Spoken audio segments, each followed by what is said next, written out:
a system that's a little bit better than Xbox 360 and HD. I mean, that's just not Nintendo. No, it's not. And it doesn't make sense. It will cost too much money, and it's also, it puts them in a real vulnerable position, like you said. I mean, setting them up to be Dreamcasted, because I mean, who knows what 360 or PS3 is going to do. Last year 360 brought out that slim 360 that a lot of people rebought, and nothing prevents them from bringing out, like the iPhone comes out every year, bringing out another 360 this year or next year. Could have more memory or extra features, and Nintendo just it just doesn't make sense. So I really wonder kind of what's going on here. Behind the scenes, I'm sure there's some, level of truth that they're exploring stuff. And, the other thing is Nintendo is so secretive.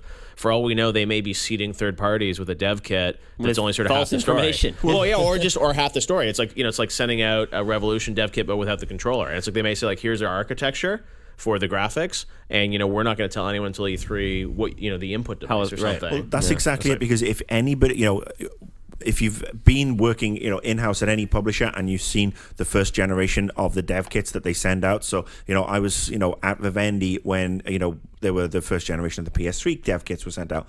They look nothing like a PS3. Oh, yeah. I mean, Nintendo do not send this stuff out. It's probably some they're usually just PCs. Bland little PC, PC type box that you plug in and that's it. There's no controller. There's nothing. So a lot of this, the HD screen stuff, I do call shenanigans on. The one thing I will be really looking forward to is to finding out how they're going to integrate the 3DS, because I am sure that they have got something really spectacular. Well, planned for that. I would agree, but it's also they've talked about these sort of remember the Wii DS connectivity and the cable and the Wii Connect 24 GBA stuff. Well, I mean they've talked about that for years and years and years, and it's never really panned out. So you'd hope they get their stuff together, but I also would have hoped that 3DS would have launched with an internet browser and an eShop on day one, and that's not there. So I think when the console ships, they will have announced that it'll be really cool.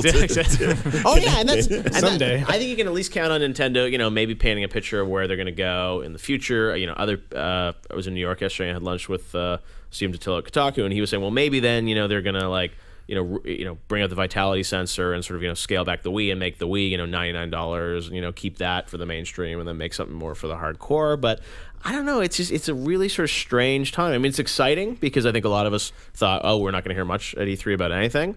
But you think about, what could Nintendo really say at E3 this year besides talk about 3DS and a couple Wii games? I mean, they need a big story, and they stole the show last year with 3DS. And I'm sure their hope this year is to to get a lot of buzz for whatever they're doing. I just it's amazing to me